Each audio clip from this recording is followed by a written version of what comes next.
How's it going, guys? It's Mr. Lone Wolf, and today I wanted to go and test this thing out. They've just recently added the Delta pickup, and it's also got its own like little set of Gooseneck trailers. It's a separate download to get the trailer, but there is actually two trailers, but one's a lifted version and one's a standard version. I'm not sure if that's because I've also got Fox's like trailer pack equipped, which kind of does off-road versions of each. I'm not 100% sure, but either way, instead of being a big massive trailer pack, because for whatever reason I can't turn some of these newer trailer packs on unless I turn practically every other mod off. I've found one or two where I can turn the trailer pack and one other mod on and stuff, but for the most part it's pretty bad for me for some reason. I don't really know why. But yeah, this one, the Delta pickup, to be honest, the good news about both of these is I've still got all my other mods on. In fact, I even turned a few other mods on that I haven't had before, like there's a new tractor unit thing. Yeah, like there's a few, I can't remember the name of it now. Was it the Mustang? But that might be wrong. There was something else. So yeah, long story short, neither of these take a lot of RAM at all, which is pretty good. And yeah, I quite like this Gooseneck, to be honest. It's a 4-slot trailer. It's also got the ramps at the back. I think this is pretty cool, but I don't really know particularly where it'll come in handy. You can actually activate the legs. Kind of, you know, normally when you detach the trailer and it puts the little legs down, you can operate them like while you've got the trailer attached. And again, I don't really know exactly where that'll come in handy, but we shall see. Yeah, just going for a little blast around on what we're on at the minute, Black Badger Lake. It cut across that river surprisingly well for a scout that's also towing a 4-slot Gooseneck that's, yeah, I would say reasonably weighty. So I was just heading to here, the, Cargo Creation Zone 1 to load up with something. I thought I'd stick metal beams on, because again, all I remember when I did this with my first playthrough is I needed a lot of metal beams. So just make sure I don't produce some cargo that I'll never use. And I was going to reverse down the hill now, but then I decided, like, actually, it's a Gooseneck. The nice thing with the Gooseneck is obviously because of the way it attaches to your trailer, you can kind of rotate around underneath it, so you can get an extremely good turning angle like that. And yeah, as you can see, that was just no issues whatsoever. As for the truck itself, to be honest, I do actually quite like it. There's quite a few scouts that have been added over the last month or two, and to be honest, I haven't done many videos on them, just because I don't think I'd particularly do them justice, and I don't want to say bad things about them or anything, because I don't know, like, they're not bad, it's just they're not really my thing, so I don't think I'd do it justice kind of thing. Yeah, scouts for the most part, I don't need or really use many scouts anymore. Even the loaf, like, I love the loaf, but I don't really use it in a traditional scout sense. Like, I use it as kind of like a truck's backup plan, a truck's Swiss Army knife, a truck's roof rack, a truck's rescuer, all sorts. But yeah, it's rarely I'll just go out in the loaf scouting, well, mainly because I haven't had anything to scout for the last few months. But yeah, this thing, the fact that it's got the Gooseneck so it can actually be a cargo runner is pretty nice. For the size of a scout and everything, they've actually done a very nice job, I think, of balancing it to where it's got a nice amount of power, but it's not erratic with the way it delivers it. So you're not going along the road at, say, 20 miles an hour and suddenly it decides to Jeff's special and you go drifting off into the trees at 90 miles an hour, rolling and all the rest of it. Like, it's quite linear the way it applies the power. A bit like Fox's mods with like the Azov Iceberg. It's got great power, but there's a lot of other mods I've used that's, I would say, has got less power than the Azov Iceberg, and yet when you get nearer the top end it suddenly goes a bit mental. It's funny in some ways, even in-game trucks like Taz and the Warthog.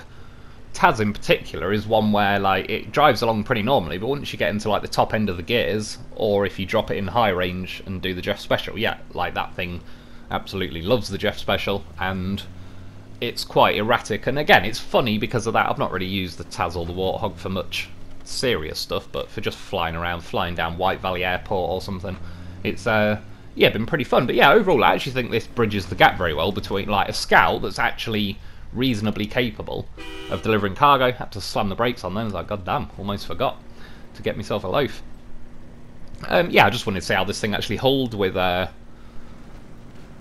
fair bit of weight on its back. I mean, the metal beams certainly aren't light. The loaf, well, the loaf weighs nothing unless he needs to. That's the magic of the loaf. But yeah, like, I could actually see myself doing some various missions with this. I wouldn't go anything too serious, but a lot of the things that Scouts suffer from in this game is like, to be honest, it seems a bit prevalent in the game in general, is like a lot of the vehicles don't quite feel weighted enough. Like obviously trucks, vehicles are generally made of heavy metal. A lot of them feel like they're made of like paper mache and there's just no weight there, so because of that, like, you haven't got enough weight to plant your tyres in the ground, to produce the grip, to apply the power, etc, etc, especially when you're towing something like a trailer like this with cargo and all the rest of it. This thing though doesn't feel overweighted, but it actually feels like, yes, it feels like it's made of metal and it's heavy and it plants itself into the ground. Again, the power delivery is very nice, so it's not constantly trying to jump itself back down to first gear auto. The high gear is actually very nice. It's very, I don't know, like very relaxed on how it'll try and punish you. If you go pretty slow in high, it doesn't just immediately try and stall and all the rest of it. It's, yeah, quite tolerant to my shenanigans. So when I drop the metal off, the load just drops down on the trailer. He's all good, he's packed on now. And again, it's got ramps on the back, so you could actually load various vehicles on here. There is two, like, not saddles, whatever they're calling that thing that the gooseneck attached to. There's two of them, and I don't really know why. One of them it wouldn't let me attach. It said you have to put some other add-ons on or something. But then when I flicked through the trailers, I could only see this one and the lifted version, and it had let me equip both of them, so I'm not too sure what the crack is with that, but regardless, I didn't want to make a crazy video. It's ended up being 20 minutes long. I was hoping for near like 15, but to be honest, I was kind of enjoying myself while I was driving this along.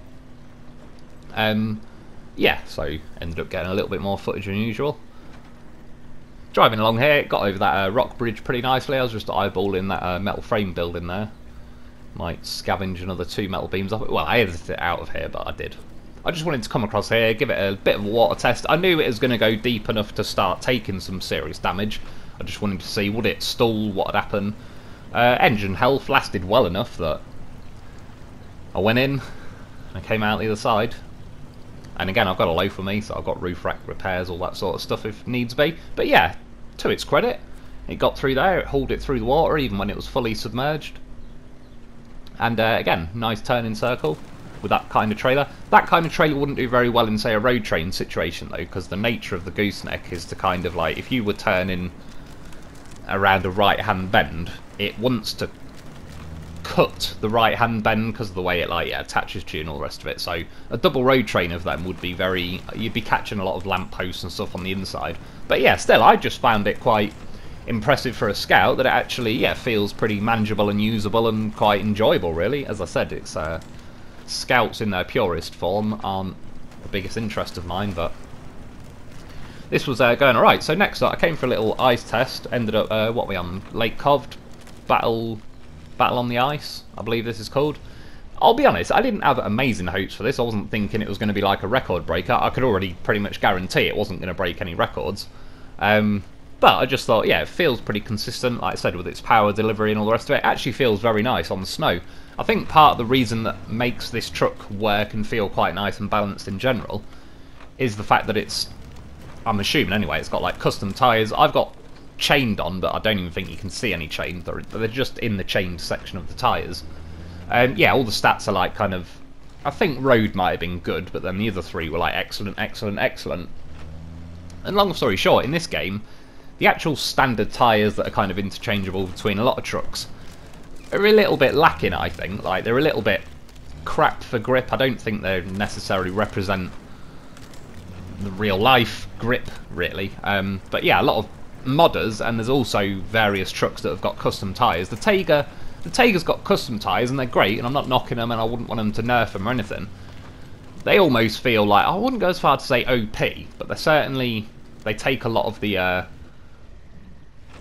terrain traction out of the equation, shall we say. Like, the Tatrin can pretty much go everywhere at one speed, one grip, and it does its job. But stuff like the P16, that's got custom tyres. I love the P16. More people should drive the P16. It's a beast. Again, I appreciate it puts people off because it's not all-wheel drive, and by the time you get the P16, you would have already experienced plenty of trucks that are crap when they're not all-wheel drive. So yeah, and I did the same, but yeah, the P16 is a beast, but part of what makes the P16 a beast is its custom tyres, and again, they're nowhere near like OP, certainly not on the P16. They've upped them enough to where it's comfortable, and that's what I think a lot of modders have been doing with their tyres, like again, Fox's mods, JB mods, these mods, they all feel they've just been upped enough to where it makes sense, and I actually think it, yeah, comes across as like very well balanced. I mean, like some of the base game trucks almost, yeah, feel purposely made weaker and slippy bold tyres and all the rest of it just to increase the difficulty. And someone said in the comments the other day, and they're exactly right, the devs in this game get difficulty and tedium mixed up, so they do things thinking it increases difficulty, but it doesn't. It just increases, yeah, the tediousness, like you've got to jump through more hoops to do the same thing and all the rest of it, but yeah, again, this is pretty well balanced. So we're on Black Badger Lake now. No, Black River. One day I'll get these names right. Yeah, doing the little run like the farm delivery or something. I wasn't leaving it all in because this video is literally going to be like half an hour long if I left all the bits in, and yeah, I may well even do a review on this since it's a scout and it'll be interesting to see how it climbs up around the mountains in Northport and all the rest of it. I might actually, yeah, do it. I'm also interested to drop a collab, what am I on about? A gooseneck trailer in my big trailer yard in Northport. But did that at a reasonable time, certainly bagged the gold, no issues, but cutting through that water, again, it went pretty deep, that's what she said, and the main thing I was testing through that water, because the current's quite strong from the side, it didn't immediately whip the trailer away from me, it didn't immediately make me start to tip sideways. I had enough weight in my truck to sit planted enough, even when I was pretty deep in the water, to, again, apply the power and drive out there. So yeah, overall, like that as well, it's, yeah, it's weighted nice, it's powered nice, it's gripped nice, it's got nice add-ons, like there's a few different repair combinations and stuff you can stick in the pickup bed at the back. I think at the minute I might have some in there. For the most part, yeah, I just stuck the gooseneck trailer on and I was off. But as you can see, it's not absolutely tearing through there like it's defying the laws of physics. It just feels like, again, if it was real life and you've got like some pretty nice, I don't know, some like 5 litre V8, bit of a pokey engine in there, then yeah, as you're bouncing around, just floor it. Fingers crossed, hold on, hope for the best. And that's what I'd expect to happen. Again, going for a little cut back through the water here. And it's still motoring along very nicely, even jumping over those rocks, they're not really eating the speed. They obviously bump your tyre off the ground and you lose the grip on that wheel for a second, but as soon as it lands back down, it doesn't bog down and want to stall, and it's also got the immediate grip stats to just get back on ploughing through the mud, so yeah, overall it's just a very consistent, quite a nice drive. Going through there, I think I was doing a bit of one-handed rally special, but I stayed in high range there. And that was kind of my point. I appreciate it may have been more sensible to drop down to auto, but I was sipping my coffee at that point when I was cutting through there. So the fact that it stayed in high because I wanted it to, because one of my hands was busy consuming coffee, I like that, because again, if I wasn't having a drink at that particular moment, yeah, I probably would have dropped it down into auto and cracked on, but that's what I like, that when high range understands that I might be doing other things with my hands. It's none of its goddamn business what I'm doing, but the one-handed rally special is my bread and butter. Getting by on this game. Even going messing around here, pretty much out back of the Black River garage. Just kind of drove straight ahead. Climbed up that rock. I did need the winch, but at least it had like the nose to initially get up the rock. It pulled me up there pretty nicely. Driving up here, the only thing I've ever jumped over this barrier before is a loaf, because it's a goddamn horse of a vehicle. But this thing, it made it slightly started to beach itself, but it again had enough grip, even with the 2 front tyres kind of tiptoeing onto the ground, it pulled itself over there. And then yeah, a while ago I tried to climb up here with a loaf, which actually went ridiculously well, considering that this rock is like twice as tall as the loaf. Loaf got to about there, but I couldn't quite get the back tyres up. This thing though, it's yeah, got more grip. Like, I assume the whatever stats apply to crawling up rocks, this feels certainly better than the in-game stock tyres that climb up on rocks, no matter what category, whether you're, you know, like, whether it's muds, off-roads, chained, whatever floats your boat. these feel like they've got the edge on any in-game stock tyres as far as climbing up the rocks go. And lastly as well, it's very nice in the snow. Even those bits there, they kind of, you get little patches of super snow there that it doesn't slow everything down to where it has to drop out of high and all the rest of it, but a lot of things. Whereas this, it's as you can see, put it in high range, keep it pinned. I've got the all-wheel drive on. The diffs are engageable, so you can only put them on if you're in the low ranges. It has got another gearbox as well, which I think this one's got 6 gears. I'm sure the other one is an off-road one that's got 5 gears. It was a reasonably nice enough gearbox. It had the high range, it's got the 3 low ranges. The biggest thing I didn't like about it, it's the fine-tuned version of the gearbox, so putting it into reverse goes slow as hell, and yeah, I don't like it. If I could have a version of high tune, fine tune, that just moves the sticks as quick as it normally did. And I get why they slowed it down, but I don't know, I also think with a fine tune it's like, do I really need to finely tune it to where I'm halfway between like medium low and high low? Like, why? Why would I not just ram it all the way in? That's definitely what she said. It just, yeah. Why would I want to use 60% of something when I've got 100% of something? And as you can see, climbing up this mountain, going back up the other way, did very well. The steering's very nice and responsive, not to the point where it's twitchy, but it just gets on with it. If you tell it to turn left, it'll turn left. It's also very nicely planted, so if you try and do, a quick emergency 180 sharp turn, it won't just kind of sponge down on its suspension and roll over to the side. Certainly had a nice old roll there though, where we flew down the mountain. But again, you can see it. I think I got a bit lucky, but it's pretty good at landing on its wheels. But I also think there was a bit of an element of luck. But while messing around with it tonight, I did roll it 10 or 15 times, and I genuinely landed it near enough every single time. So yeah, climbed up to the top there without no major issues. Started flying down here because why wouldn't I? When I'm not paying for damages, we're going to damage things. With a beautiful flip. Oh, nailed it. Absolutely 100% intentional, of course. And then at this point, I didn't even know where I was. But I was I'm in an hour whether to just recover to garage now. But I thought, no, we'll see. Can we make it through the trees? If I'd hit a tree, I would have recovered. Absolutely no idea where I am now. Found a shed. I don't think they ever did any missions or anything around here. Not that I can remember anyway. We're kind of near between the mountain and the airport, which I didn't kind of know at the minute. Well, I knew roughly, but I'm not sure if I've ever driven down here. If I have, it was like probably 9-10 months ago or something.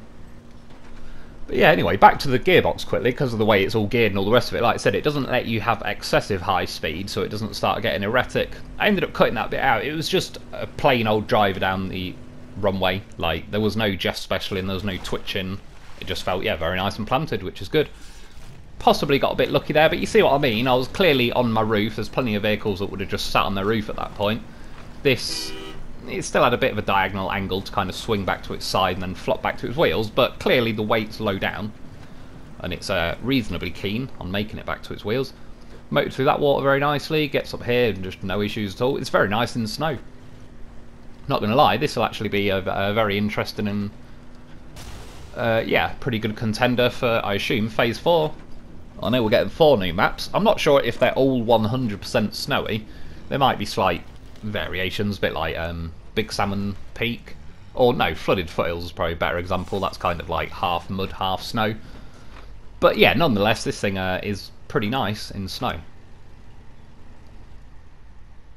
And at that point, it'd be nice to just get these kind of tyres. If there was a mod where it just added tyres into the menu, so even all the just in-game base trucks could have that tyre, that'd be a very useful mod.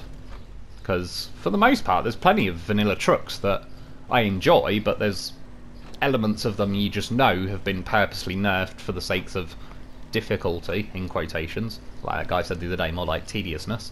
Yeah, where just a simple change, like tyres that are actually balanced so it feels like they're a true representation of real life grip, would be quite nice. It'd probably reinvigorate a lot of vanilla trucks that don't really get used these days. Quite like the engine sound when you fire it up. Has a bit of a spluttery V8 feel going on. But yeah, I'd definitely recommend getting it. It's pretty good. It's a nice selection of tyres, nice gearboxes, nice engine, nice bumpers, fog lights. The gooseneck's cool. Yeah, and it's very little RAM space. So like I said, that's about it for today though. I hope you enjoyed, I hope that helps. Thanks for watching, thanks to my Patreon members. Get yourself a loaf, because why wouldn't you? And I'll be back soon.